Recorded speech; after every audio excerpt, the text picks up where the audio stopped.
अस्सलाम वालेकुम फ्रेंड्स, आज हम बनाएंगे गाजर की खीर जिसे हम गजरेला भी कहते हैं। ये मैं बहुत ही आसान और सिंपल रेसिपी शेयर कर रही हूँ। तो चले जी हम इसको बनाना स्टार्ट करते हैं। सबसे पहले हम एक बड़े साइज़ की देगची लेंगे, इसमें ऐड करेंगे। ये मैंने आधा किलो गाजर लिया, इनको छील के मैंने इस तरह से क्रश कर लिया है। इसमें 500 ग्राम्स गाजर ऐड करेंगे। हाफ़ कप मैंने चावल लिए यानी कि 100 ग्राम्स, उनको मैंने भिगो लिया था। अब इसको अच्छे से वॉश करके मैंने इसमें ऐड कर दिया है। अब हम इन दोनों चीज़ों को अच्छी तरह से मिक्स करेंगे और हम फ्लेम को ऑन करेंगे। अभी हमने इसमें कोई भी पानी ऐड नहीं करना।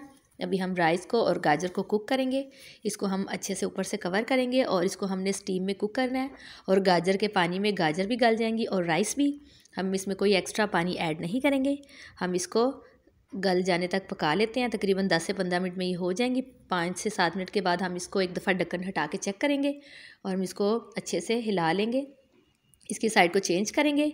फिर हम इसको दोबारा से फिर कवर करेंगे और इसको हम गाजर के गलने तक हम अच्छे से कुक कर लेंगे ताकि सारा गाजर का पानी ड्राई हो जाए और गाजर अच्छे से गल जाए। अब हम इसको चेक कर लेते हैं।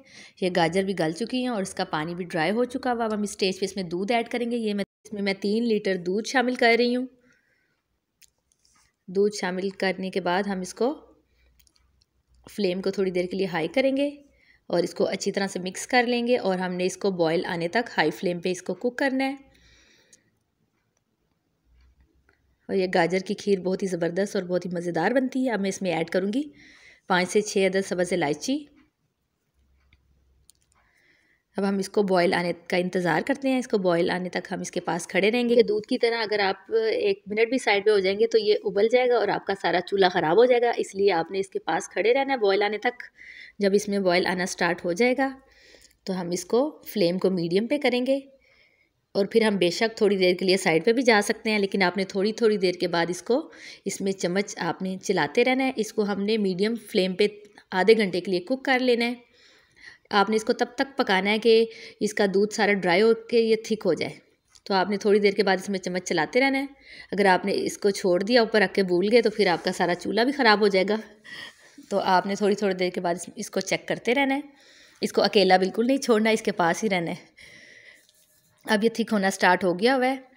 अब हम इसमें ऐड करेंगे स्टेज पे चीनी।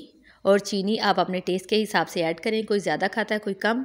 तो मैं इसमें ऐड कर रही हूँ 200 ग्राम चीनी, क्योंकि मैं इतना मीठा पसंद नहीं करती, इसलिए मैं इसमें इतना ऐड कर रही हूँ। 200 ग्राम इसमें मैंने शुगर शामिल किया है। यह नॉर्मल इसका मीठा है, ये बहुत ज़्यादा मीठा भी नहीं है और हल्का भी नहीं है, तो ये नॉर्मल है। तो अब हम इसको अच्छी तरह से मिक्स करेंगे। इसको 1 से 2 मिनट तक हम पकाएंगे, क्योंकि चीनी ऐड करने से ये थोड़ा पतला हो जाता है, तो इसलिए हमने इसको 1 से 2 मिनट तक पका लेना है। तो ये बहुत ही ज़बरदस्त गाजर की खीर हमारी बनके रेडी हो चुकी है। अब मैं इसमें एक और चीज़ ऐड करूँगी, उससे इसका टेस्ट बहुत ही ज़्यादा बढ़ जाता है, लेकिन ये ऑप्शनल है। अगर आपने ऐड करनी है तो कर सकते हैं, नहीं करनी तो आप इसको स्किप भी कर सकते हैं। मुझे तो गजरेले में खोया बहुत पसंद है, इसलिए मैं इसमें खोया शामिल करूँगी। इसमें मैं 250 ग्राम्स खोया ऐड कर रही हूँ। खोया बनाने की रेसिपी मैं आप लोगों के साथ ऑलरेडी शेयर कर चुकी हूँ, वो भी आप देख सकते हैं। ये घर का बना हुआ खालिस खोया मैं इसमें शामिल कर रही हूँ। खोया ऐड करने के बाद हमने इसको सिर्फ 30 सेकंड के लिए कुक करना है। आपने फिर इसको बहुत ज़्यादा नहीं पकाना, बस आपने इसको जस्ट इसके अंदर मिक्स करना है।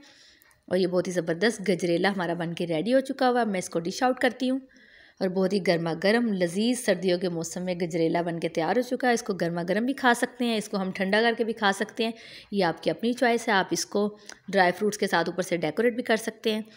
मैंने इसे डिश आउट कर लिया। आप लोग ज़रूर बनाइएगा, ट्राई कीजिएगा।